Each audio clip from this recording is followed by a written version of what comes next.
So tell us a bit about the article that you guys just put out this morning talking about the attendance this year. Buffett sends out tickets every year to people, and people order these credentials. It's a little tag that goes over your neck, and this year they sent out more than ever, and so they're not sure that everybody shows up and orders a ticket, but it's an indicator that there's going to be more people than last year, and probably more people than 2015 when they had a record attendance. So Buffett says it looks like they may set a record, and the record is around 42,000 coming for the meeting, so probably something over that. He says the mailings are up about a fair bit from last year, so that'd be 2 years in a row that the ticket requests are up. So it's looks like a record crowd from what he says. Steve, give us some context here. Why do you think the attendance is rising? Is it kind of a consumer confidence? What kind of variables are at stake right now? It's Berkshire has done well this year. The whole stock market did well this year, so maybe there's some confidence there.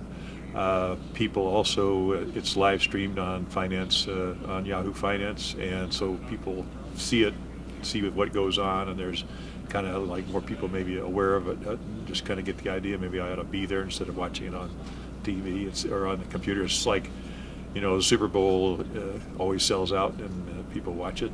And also Buffett sort of tells a joke, maybe it's because people want to make sure they go to one of the meetings when he's there. I mean, he's 87 and his vice chairman's 94, and so they're talking a little bit about that. People want to be there while they're still conducting the meeting. So, nothing lasts forever. I guess that's part of the lesson. People are trying it out, trying to make it when they can. And I kind of want to touch a bit on what you mentioned with the Yahoo streaming.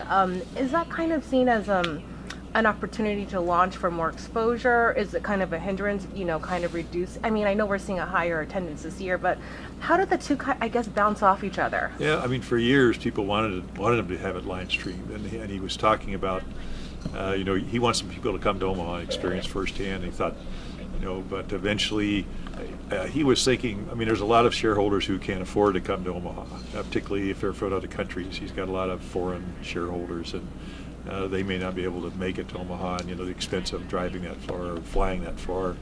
The average guy who's a Berkshire shareholder, and there's probably 1 million of them altogether, they may not be able to expend the money for it. And he also says, if you're an investor in my company, he considers you a partner, and you ought to be able to see your top executives doing things in person, see what they're like, listen to them.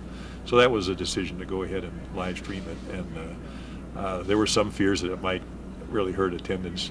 It was down about 10% for the first year they did it, but that was because the previous year was an anniversary, like a 50th anniversary. So they think maybe there was an extra large crowd that year for the anniversary.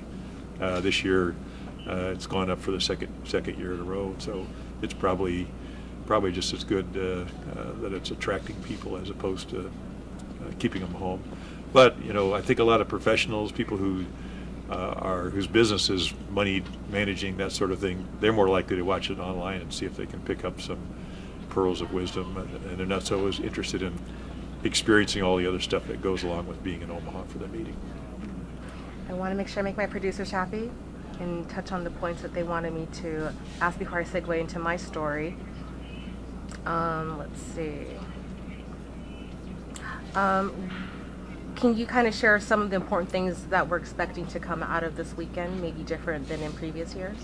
Sure. I mean, a lot of things are the same. The convention hall is full of Berkshire companies with their stuff for sale, and there'll be a lot of that sort of going on.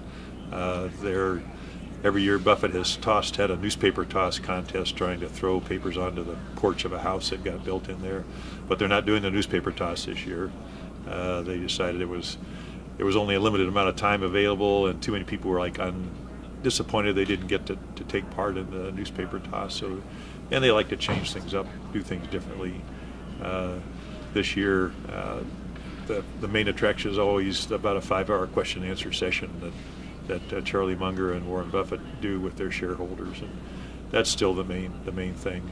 There's reception at Borsheim's on Friday evening. There's a Sunday shopping for Berkshire. There's a 5K run Monday morning or Sunday morning, excuse me, that takes place. It gets a pretty good crowd of people. The real runners are in Lincoln for the marathon there, but that morning, same morning. But the people that are doing running for fun are probably here in Omaha, running around the CenturyLink Center down by the river. And then really there's a lot of side meetings that go on. People just rent a space and have meetings, invite clients, or they meet people, or sort of have an open meeting for people to come down. In fact, I'm having a meet and greet Friday afternoon from 4 to 6 in our lobby here at the World Herald for people who just want to come and talk about Berkshire. So lots of side events going on. And lastly, is there anything else that you want to share that you think I didn't touch on that people should know about, whether this weekend or just in general? I guess just enjoy Omaha this year. The weather seems to be good. We had a late spring, which makes things look a little better. The trees are blossoming and all that stuff. The main thing at a meeting like this is the people you meet, and you can make friends or find friends that you've made in the past, and build up some of these kind of cross-country relationships. I was just talking to a guy from Australia in the lobby when you came in, and so there are people from all over the world coming. Talking to a couple Chinese groups on Friday. There's a German dinner Thursday night. Lots of meetings Friday, Saturday after the Berkshire meeting. Lots of things going on Sunday, just informal get-togethers, and those are the really things that not just visitors, but Omaha people, Nebraska people, and Iowa people can take advantage of all that stuff.